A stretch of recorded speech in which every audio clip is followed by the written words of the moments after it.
Hey there, and welcome to episode number 4 of Snubbed. The movie I watched this time was called M, and I just struggled a bit with where to put this one because I found lists of movies that people considered snubbed at the Oscars, and this was listed amongst the top 100 movies on one list that I found. The way they did the Oscars for the first 6 ceremonies was, well, the first 5 really. The date range was August 1st to July 31st of the next year for the first 5 ceremonies.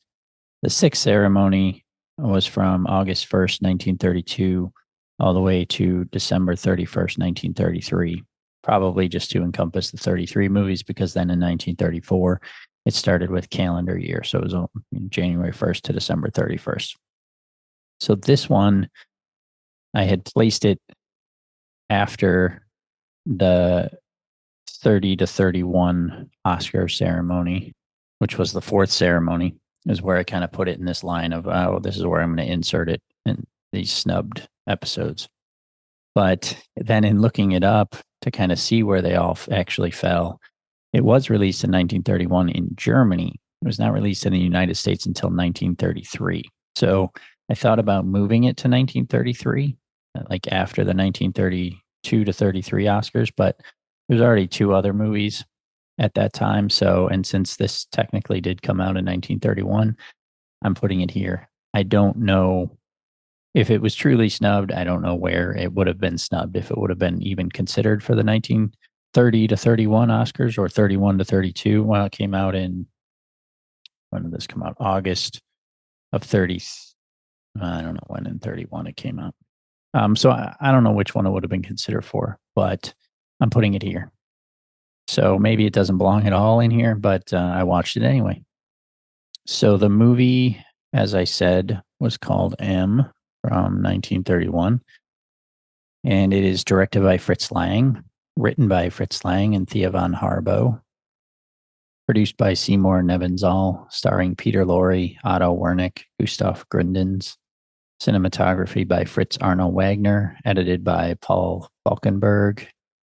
Production company was Nero Film AG, and the release date on Wikipedia says May 11th, 1931. The runtime on Wikipedia says 111 minutes, which would be an hour and 41 minutes. The runtime on IMDb says an hour and 39 minutes, and I watched this on Max, and it was an hour and 49 minutes. So neither of those times were accurate. It turns out it's an hour and 49 minutes. I don't know if there's different versions or something, but maybe it'll say that somewhere here in the Wikipedia. This one was longer than I expected. So a little bit about it. M is a 1931 German mystery thriller film directed by Fritz Lang, starring Peter Lorre in his 3rd screen role as Hans Beckert, a serial killer who targets children. Both Lang's first sound film and an early example of a procedural drama, M centers on the manhunt for Beckert, conducted by both police and organized crime. The film's screenplay was written by Lang and his wife, Thea von Harbo. It features many cinematic innovations, including the use of long tracking shots and a musical leitmotif in the form of In the Hall of the Mountain King, which is repeatedly whistled by Lorre. Lang regarded the film as his magnum opus, and it is widely considered one of the greatest films of all time and an indisputable influence on modern crime and thriller fiction. So this was in German, dubbed in subtitled in English, and I missed a little bit here and there. I did not realize that group was the mob or organized crime. I thought they were doing like magic tricks and shit.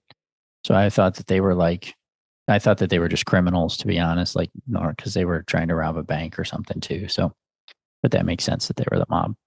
Lang placed an advertisement in a newspaper in 1930 stating that his next film would be Murder unter uns, Murder Among Us, and that it was about a child murderer. He immediately began receiving threatening letters in the mail and was also denied a studio space to shoot the film at Stockton Studios. When Lang confronted the head of Stockton Studio to find out why he was being denied access, the studio head informed Lang that he was a member of the Nazi Party and that the party suspected that the film was meant to depict the Nazis. This assumption was based entirely on the film's original title, and the Nazi Party relented when told the plot. There's a lot of information in here. I'm not going to go through all of it. Use of sound. M was Lang's first sound film, and he experimented with the new technology. It has a dense and complex soundtrack as opposed to more theatrical talkies being released at the time. The soundtrack includes a narrator, sounds occurring off camera, sounds motivating action, and suspenseful moments of silence before sudden noise. Lang was also able to make fewer cuts in the film's editing since sound effects could now be used to inform the narrative. The film was one of the first to use a leitmotif, a technique borrowed from opera. It associates a melody with Laurie's character who whistles in the Hall of the Mountain King from Edvard Grieg's Peer Gynt. Later in the film, the mere sound of the song lets the audience know that he is nearby. This association of a musical theme with a particular character or situation is now a film staple. As Laurie could not whistle, Lang himself dubbed Beckert's whistling. So this, yeah, I mean, this was cool in the way that it was filmed. There was a lot of cool, like it said, there was long tracking shots and stuff, and I did notice that there were a few moments that were pretty neat. Where I think there's one where Peter Lorre's hiding in a series of storage locker type things, and they're sort of panning across all the different lockers, and you see almost like false walls that they're panning between rooms, kind of thing. It's kind of cool. And I did notice that there were moments where it just went completely silent. Like you see people walking and talking or moving around, but there was no sound at all. And the first time it happened, I thought something was wrong with what I was watching, like that HBO Max had gone down or something wasn't working correctly. So I rewound, and then finally there was some sound, and that happened several times throughout the movie. So apparently that was intentional. It was a little, just coming from the world we live in now with movies where every aspect of a movie is sound designed. There's music running through every scene pretty much in movies these days. Those moments were a little more jarring seeing it now with how movies are today. But music especially is such a big deal in movies these days. And certainly movies can be done well without. And this one was. It's just a little more odd to modern audiences. It was neat, but strange to me that there were moments where there was just no sound, even when you could see the action and everything. But this was really good. I liked it a lot. And let's see. So as I mentioned at the beginning, I wasn't quite sure where to put this. So if I'm putting it after the 1930 to 31 Oscars, the Oscars that year were Cimarron, which won Best Picture, East Lynne, Skippy, The Front Page, Trader Horn. Don't remember what I thought of Cimarron. I don't think I liked it that much.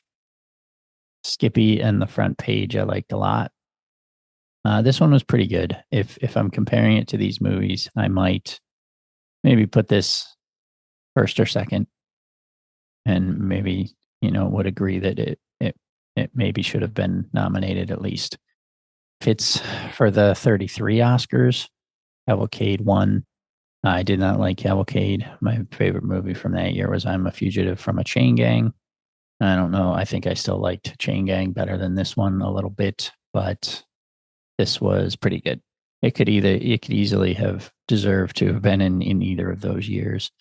Didn't, especially the 30 to 31, like Trader Horn, East Lynne, I really didn't like it all. So Trader Horn especially, I think that one could have been ousted and maybe this put in there. But again, this was released in Germany in 1931. I don't know if it would have even been considered eligible at that time. That being said, I did like this one, and I'm glad I watched it. That is all. See you next time.